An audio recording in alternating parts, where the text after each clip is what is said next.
Hey guys, it's Chris with StealthCam, and today I want to talk about 3 of the most common places that we use cell cams, and then what settings I would recommend those cameras be ran on. First off, let's start with food plots or ag fields. A lot of us run cameras on food plots, bean, cornfields, whatever it may be. And favorite camera to start out with running in those areas is the Revolver Pro 2.0.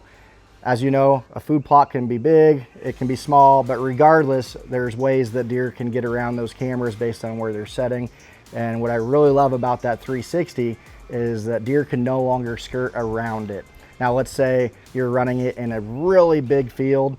What's nice about that 360 is that if you put that in the right location, when you set that camera up, that you can still do live view. And even if that deer is 60, 70, 80 plus yards out, you can see what's going on out there. Typically what I like to do is run it on a shorter delay and a higher photo burst if I'm running photos. If I'm running video, then obviously I want a shorter delay as well. What I would recommend using in a food plot scenario is to use a dual processor camera. So make sure it's got dual core processors where it can take photos and upload photos at the same time.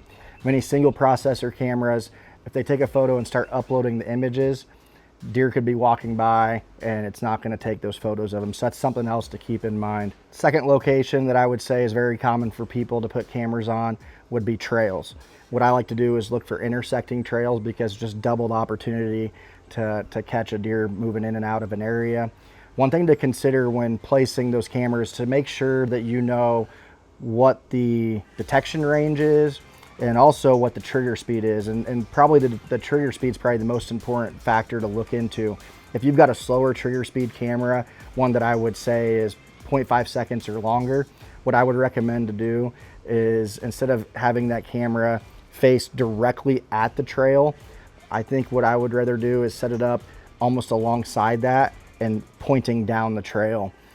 Let's say you've got a camera that has a 0.7 second trigger speed. What this is going to allow is that deer that's walking to or from the camera's angled down the trail. It's just going to be a lot more opportunity for that camera to catch movement. Now, if you've got a camera with a 0.3 second trigger speed, let's say it's the Spectre 4K, you can get away with having that camera facing more directly at the trail. It's got such a quick trigger speed that nothing's really going to be able to get by it. When it comes to do I choose photo or video, you know, that's really up to you as the user. One great thing about video is that it tells you a lot more. So you can tell what that deer's attitude's like. You can see way more than just 1 or 2 or 3 photos. You can get maybe a better idea of where he's heading to.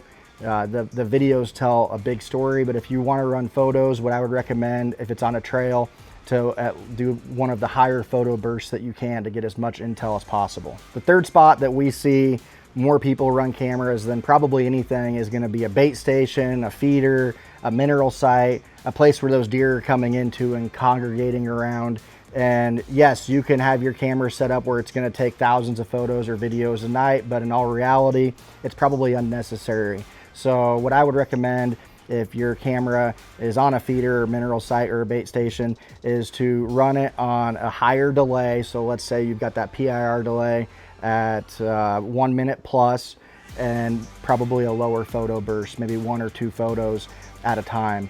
This will allow you to still get plenty of intel without completely draining the solar or the batteries in that camera. At the end of the day, you're in control with the Command Pro app, and your settings really are dependent on what you're wanting out of that camera and the location of your camera. What's beautiful about the Command Pro app is that if you decide to make a change, you can literally do it right there from your device, and the next time that camera syncs, those setting changes will be made and it'll be off and running just as you want. If you want to learn more about our products, check them out at stealthcam.com, and best of luck this season.